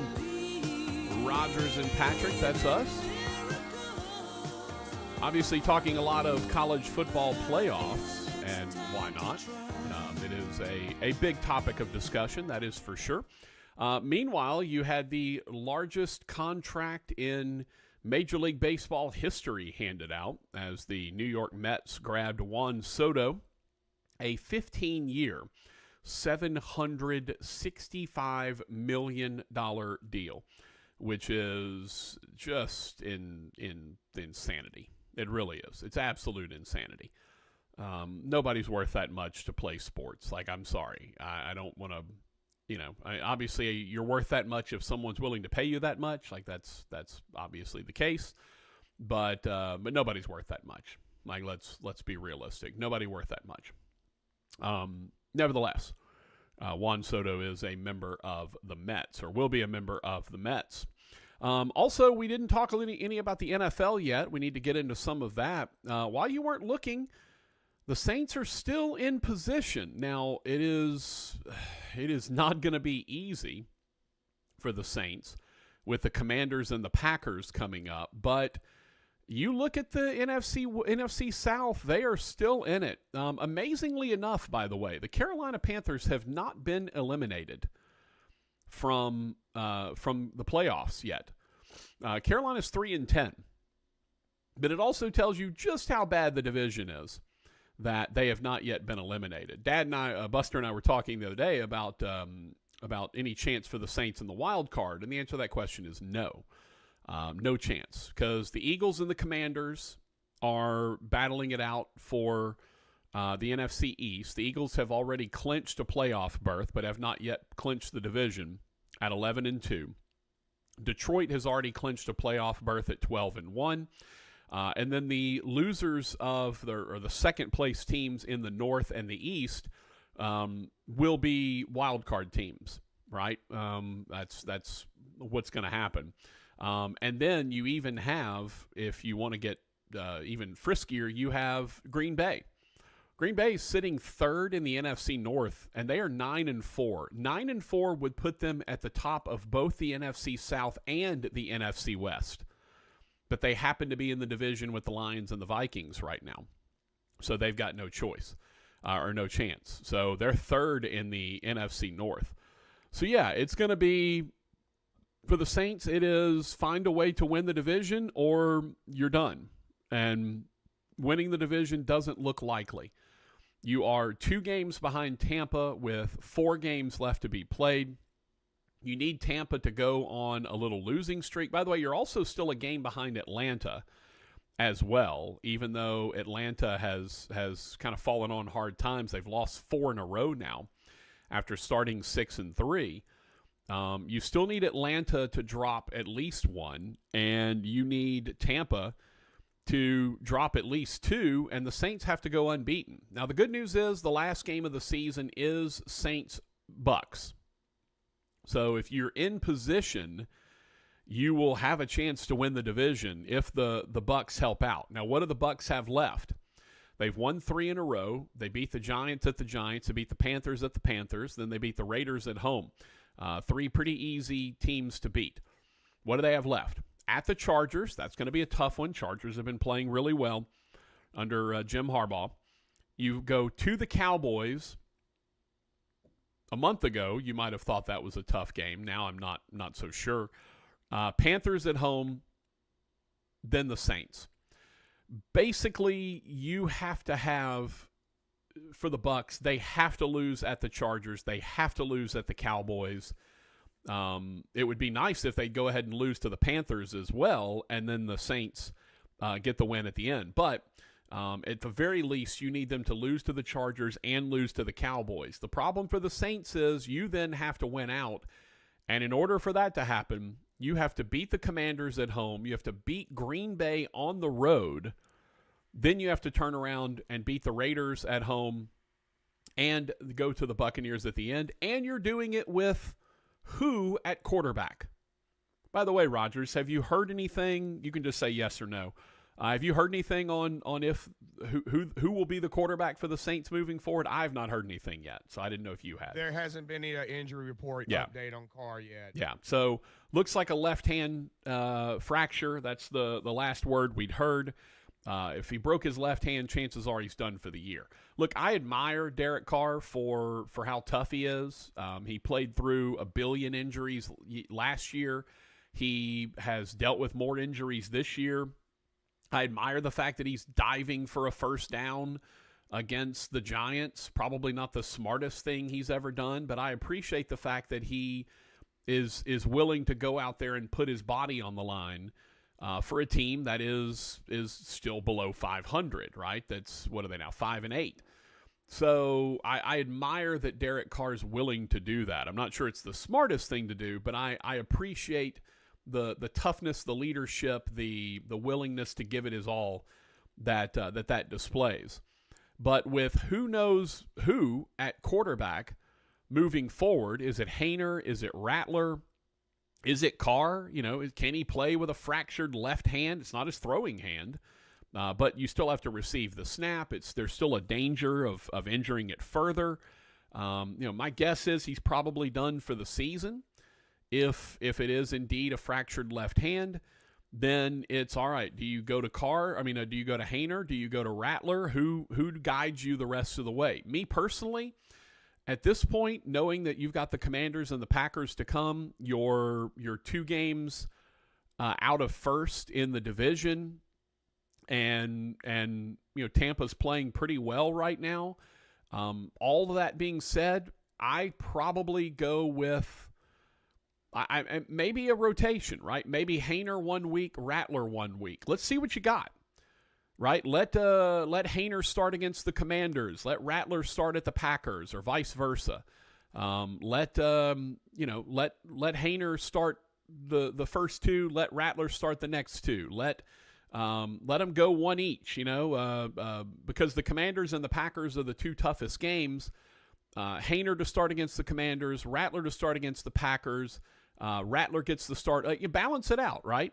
Packers are the toughest team. Commanders, Bucks, kind of even. Raiders pulling up the end. So let one guy get the Packers and the Raiders, and let the other guy get the Commanders and the Buccaneers. Just see what you got, right? You're not winning the division with whoever's at the quarterback spot. That is the longest of long shots. You don't have Taysom Hill. So in my estimation for the Saints, I think it's time to really take a long look at both quarterbacks, right? Let them both give each of them 2 starts down the stretch. Or, look, if you start Haener against the Commanders and he goes out there and lights it up and wins it, then, hey, let him start against the Packers, right? Or if Rattler starts against the Commanders and he goes out there and has an amazing game, let Haener come in. I'm even okay with them playing both quarterbacks in the same game. I don't prefer that. I'm not a proponent of switching your quarterbacks out every 2 drives, 3 drives, quarter. Hey, if this guy gets hot, we're not going to pull him. Like, I don't like any of that. I think that gets too messy. I think it's, hey, this is our guy, and even tell him, look, before this happens, hey, we're giving one guy the Packers and the Raiders, and we're giving one guy the Commanders and the Bucks. And that way you both have one home game, you both have one road game, you both have it's kind of a balanced schedule that you're facing. So Haener, you got Commanders and Bucks, and Rattler, you've got Packers and Raiders. So get ready for those games. And obviously you're backing each other up in the games as well. That's what I would like to see. Will it happen? Not likely. That's a little bit outside the box, I think, for kind of traditional NFL coaches to take that approach. But I would like to see it. I think that arguably gives you your best opportunity to really evaluate those 2 guys and see what they have. And then, then you go into the offseason and you go, all right, Carr, Haener, Rattler, are we letting somebody walk? Are we trading somebody? Are we cutting someone? What do you then come up with for the Saints after that? That's what I'd like to see. That's what I'd like to see. Oh, Buster said, I turned on Feinbaum when I got back to the office. The first caller said Alabama should withdraw from the SEC. Yeah, that's what's holding Alabama back is the SEC. Yeah, how about this? How about don't lose to middling programs, right? Don't lose to a mediocre Oklahoma team. Don't lose to a mediocre Vanderbilt team. How about this? Sure, you want to leave? I'm sure somebody else would take you in some other league. Go dominate the ACC and win it every year. Congratulations. You're in the playoff every year. But do you think you're going to get the same level of kids? Do you think you're going to get the same level of support when Wake Forest is coming to Tuscaloosa and you no longer have Alabama Auburn and you no longer have Alabama LSU and you no longer have Alabama Tennessee? I'm sure the fan base would love that. I'm sure they would welcome the new rivalries against SMU and Wake Forest. I'm sure they would appreciate that. No one loves playing bad ACC teams more than the Alabama Crimson Tide faithful. They will absolutely eat that up. Let's go to the Bobby L. Greene Plumbing text line, 318-657-0HAM, 318-657-0426. Schenkenstein said, no Carr, no Hill, put a fork in us and get the ketchup. Well, not for Hambone. Hambone doesn't like ketchup. So for Hambone, you're going to need to burn it and then get him some A1, and he'll be a happy camper. Yeah, it's going to be tough, man. Carr out, Hill out. You already saw the offensive production going way down, even against a team that's not particularly good in the Giants. The Giants don't have a bad defense, by the way. Their offense is just pretty horrific. But you saw the offensive production going down. Didn't have Kamara.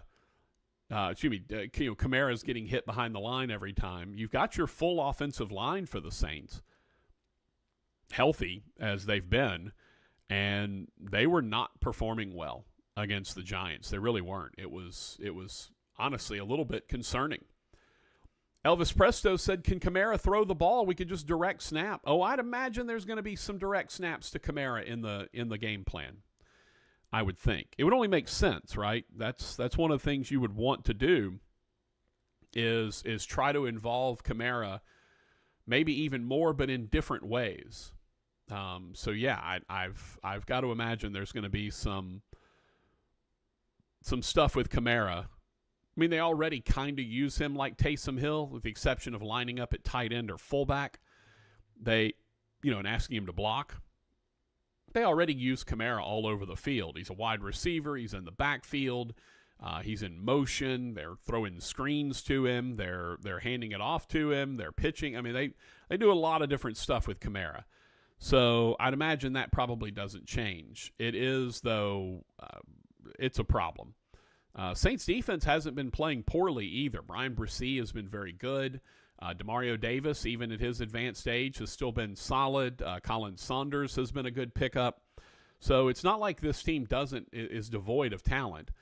But when all of your receivers, like there were a couple of times yesterday I was watching the game and he threw to a receiver and it was very much a who-he situation for me.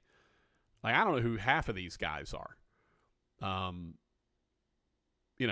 Marquez Valdez Scantling, that guy's at least a name. Everybody else there's a lot of who-he's running around out there. Jawan Johnson's still very solid, but a lot of who the heck's that guy? Who the heck is that guy? A lot of that going on with the Saints wide receiver core. So, yeah, it's, you don't have, obviously, Michael Thomas, long gone, Chris Olave, concussion, Rashid Shaheed, your deep threat is, knee.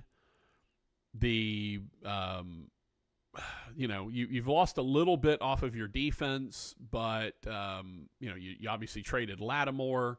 Adebo, I believe, broke his leg, right? So you've lost some stuff off the defense, but that offense has been decimated. Taysom Hill now gone, Derek Carr now gone, Rashid Shaheed gone, Chris Olave gone, Michael Thomas was already gone. You're down to Foster Moreau, who had an amazing one-handed grab yesterday as part of the reason the Saints actually won the game. But you got Foster Moreau and you got Alvin Kamara, and you've got your offensive line basically back intact. And Jawan Johnson, that's about it. You got two good tight ends. You got a good running back.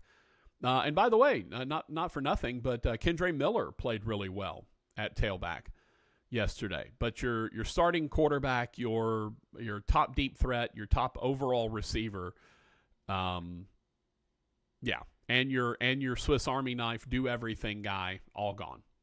I don't know. I think it might be time to wave the white flag a bit and put Haener and Rattler in there, whether you put them in the same game, whether you let them trade series, let them trade games, start one this game, start the other game. I don't know.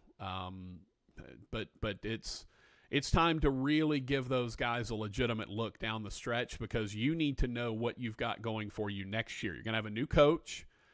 You might have a new offensive coordinator. Don't know. You might have a new defense. You're certainly going to have a new defensive coordinator anyway, because that was Dennis Allen. So you've got a lot of change happening. So why not figure out some of the guys on the roster that you have right now? See if Haener can play. If Haener goes out and shines, either you drop Carr or trade him or whatever and keep Haener, or Haener becomes a more valuable piece to potentially trade away, right? So it all depends on kind of what you're looking for. And at this point, we don't know. But I think it's time for the Saints to go ahead and start looking towards next season. What are the personnel that are going to be available for whoever the head coach is next season, whether it's Rizzi or somebody else? And, who's going to be out there at quarterback for next season? You make some of your personnel decisions maybe a little easier by giving some of these younger guys an opportunity, and you get them some terrific game experience to go forward into next year. I think it's a win-win, although it's probably going to result in losses this year.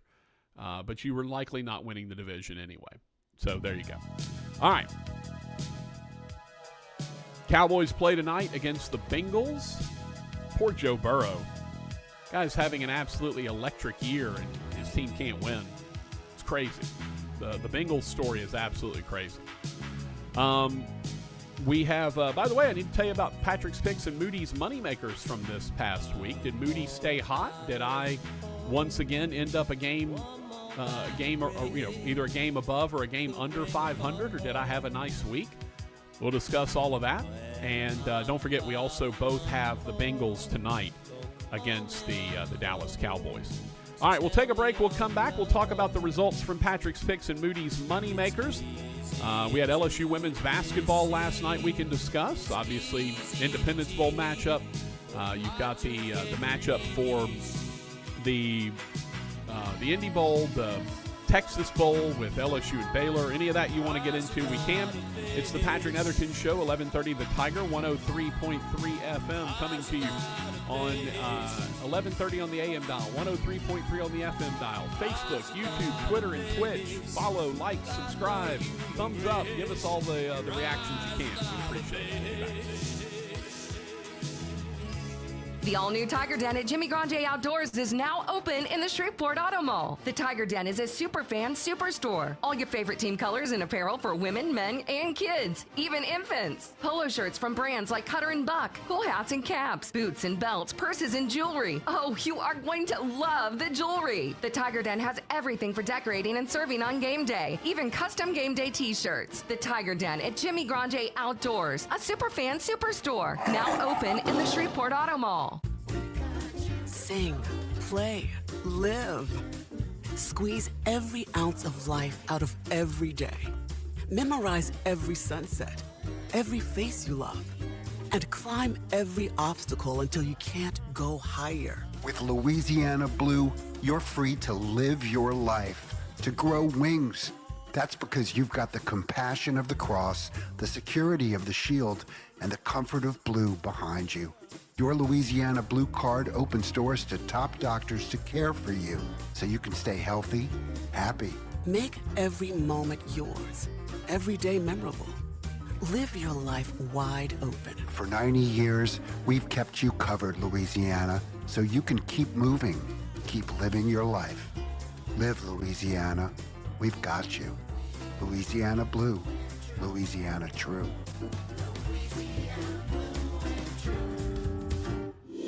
The holiday is coming quick. If you're looking for a perfect gift that will impress, put Tupelo honey under the tree. It's luxury honey from right here in the U.S. True Tupelo honey is only found in Northwest Florida and is only harvested 2 weeks a year. At Smiley Honey, we're shipping all over the country with guaranteed delivery in time for Christmas. Tupelo honey is sweeter, lighter, and healthier, and it doesn't crystallize. SmileyHoney.com to order today. Tupelo honey, the gold standard of honey. Are you ready to take your brand to new heights? At Town Square Media, your success is our ultimate goal. At Town Square Media, we understand that reaching your audience across various platforms is essential in today's fast-paced landscape. One size fits none in the realm of marketing. See firsthand how Town Square Media crafts tailored solutions that align with your unique goals. Whether it's increasing brand awareness, driving sales, or fostering community engagement, our ability to customize strategies that deliver exactly what you need when you need it. Town Square Media isn't just a partner. We're your brand's most passionate advocate. See how Town Square Media can transform your vision into a reality that resonates, engages, and inspires. Call and schedule your free business analysis today. 318-688-1130. 318-688-1130. Your brand story starts here with Town Square Media, where innovation meets impact and your success is our priority. Michael and Justin Greene have great news about Bobby L. Greene, your home team. We saw the need for a heating and cooling contractor that could do the same thing that we've offered plumbing services for many, many years, and we decided to jump into the AC and heating space. We just saw the opportunity to provide another service to our customers to be a one-stop shop to take care of their needs and be there and provide the same quality service that we've always provided.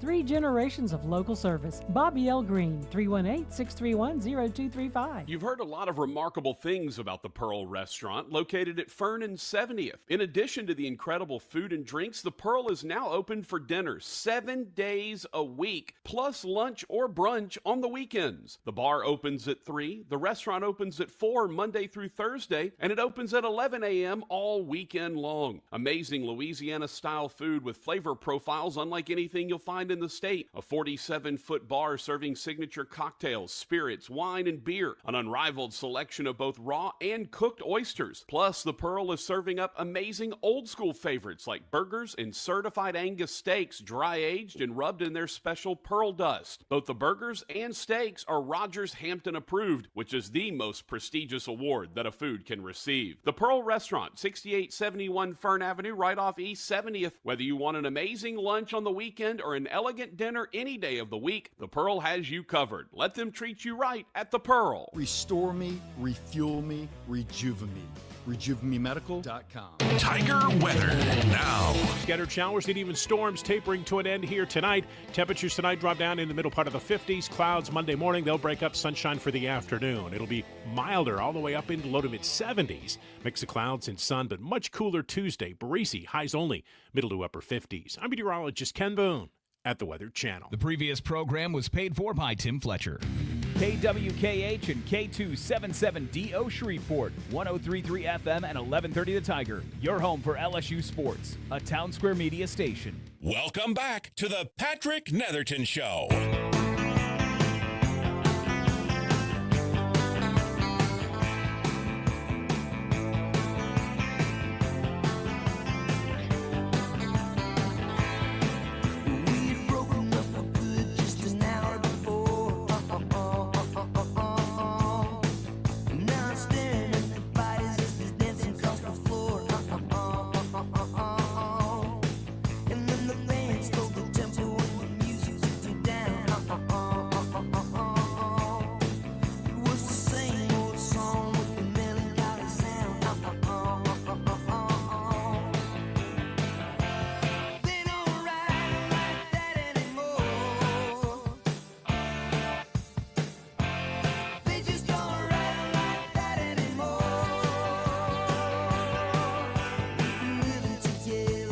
Netherton Show, 1130 The Tiger, 103.3 FM. Rogers and Patrick, that's us.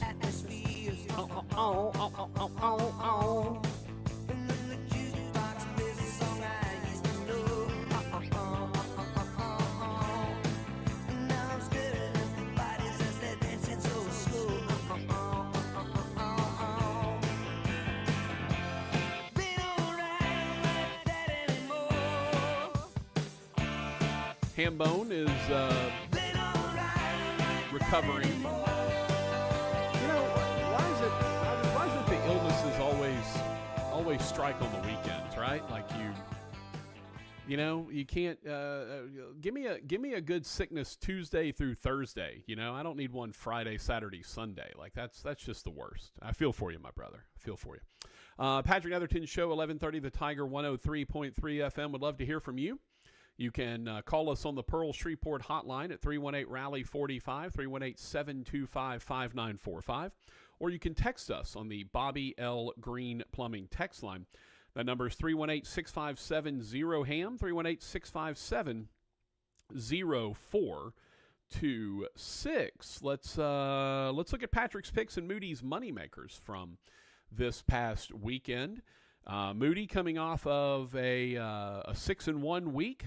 I was coming off of a 3-4 week. Well, Moody took it on the chin this week. Just one win so far going into the Bengals-Cowboys game. Moody tied the Packers-Lions. That was the Thursday night game, right? But yeah, he tied that one as the Lions won by 3. He gave you the Falcons and Vikings over 45.5. That was an absolute shootout. Then this one's I'll give you the craziest one at the end. Eagles minus 12.5 against the Panthers. Ended up being like a 3 or 4 point game. He had Titans over 20.5 against the Jags. That was a rock fight, and the Titans scored like 3 or 6 or something. Then we both had Saints minus 4.5 against the Giants. We were on the right side of it, but just not enough points. It was only a 3-point win. But this is the one that kills me. Moody had Mike Evans of the Buccaneers over 69.5 yards. Over 69.5 yards. Rogers, I know you don't want to talk, but I'm just gonna make you talk one more time on the show. Moody had Mike Evans over 69.5 yards. Would you like to guess how many yards Mike Evans had in yesterday's game? No idea. 69.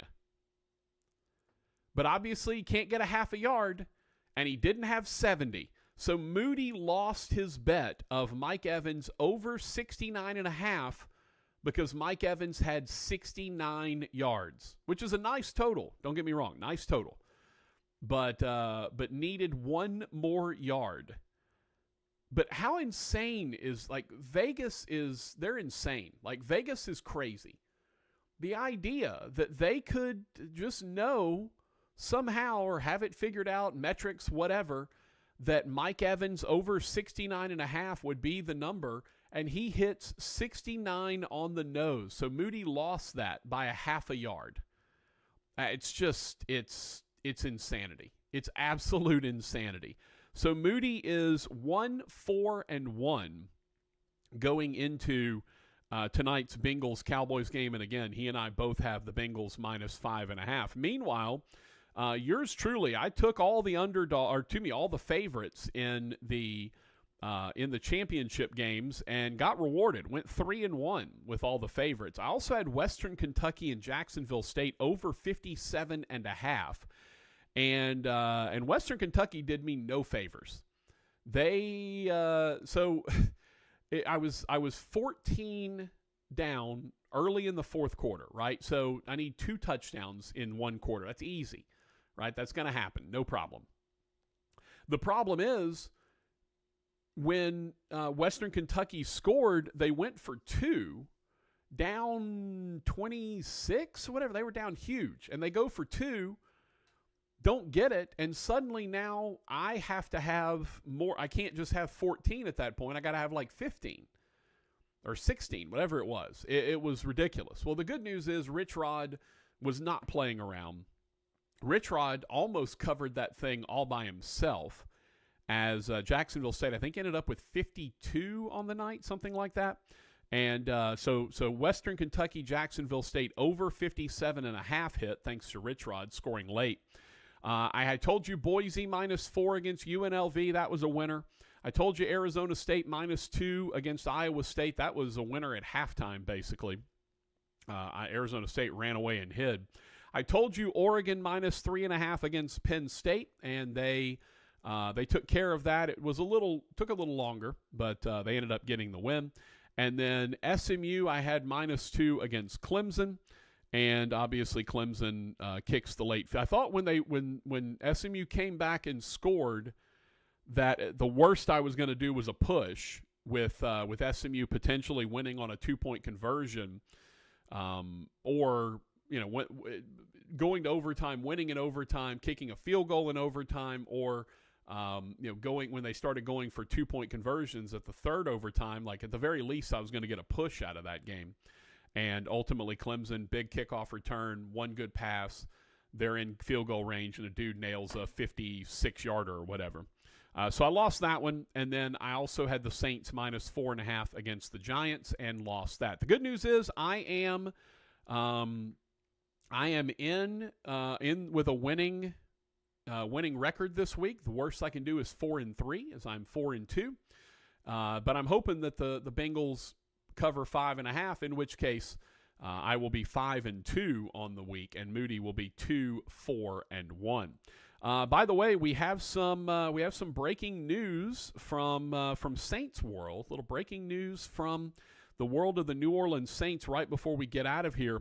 Darren Rizzi, the interim head coach for the New Orleans Saints, said that the door remains open for Derek Carr to potentially return this season. despite the fact that he has broken his left hand. Rizzi said the Saints will not place Carr on the injured reserve, and said that the injury to Carr's non-throwing hand and won't require surgery. He's also in concussion protocol, by the way, in addition to having broken his left hand. So he's got to both clear concussion protocol and he has to be able to play with the broken hand on the left hand. So yeah, it's the non-throwing hand. It will not require surgery, but he also has to get through concussion protocol. Rizzi said, I think it's going to be a week-to-week situation. We're going to take it day by day this week, see how the week plays out. That's really where we are. Third concussion in the last 2 years for Derek Carr, though he has not missed any time. Rizzi said they have not named a starter in Carr's absence. They were going to meet with the offensive staff and decide whether to go with Haener or Rattler. Haener has been the backup, and he played in the game against the Giants. And the Saints obviously struggled a bit with in Carr's absence. So Rizzi said, I'm not trying to be a fence sitter, but I think both guys give us the chance to win. He still refused to rule out Derek Carr for the game against the Commanders. So there you go. That is the news. The NFL Network had reported that it was almost certainly season-ending, the injury to Carr, and they have edited that to say potentially season-ending. So there's your latest update on Derek Carr. All right. That's it for us. Appreciate everyone tuning in. Obviously, everyone send your best thoughts, feelings, prayers, vibes to our boy Hambone. Get him well with the respiratory issues, the rhinovirus, whatever. We got a lot of that going around. Rhinovirus, got a lot of that going around today and here in the last few weeks. So let's get Hambone feeling a little better. Everyone send your best thoughts and prayers. And, send him a Budweiser if you like. I know that always helps. For Rogers Hampton, I'm Patrick Netherton. Y'all be safe and careful out there, everyone. Enjoy the nice weather because it's getting cold again tomorrow. We will see you back here tomorrow from 1 to 3 on the Patrick Netherton Show.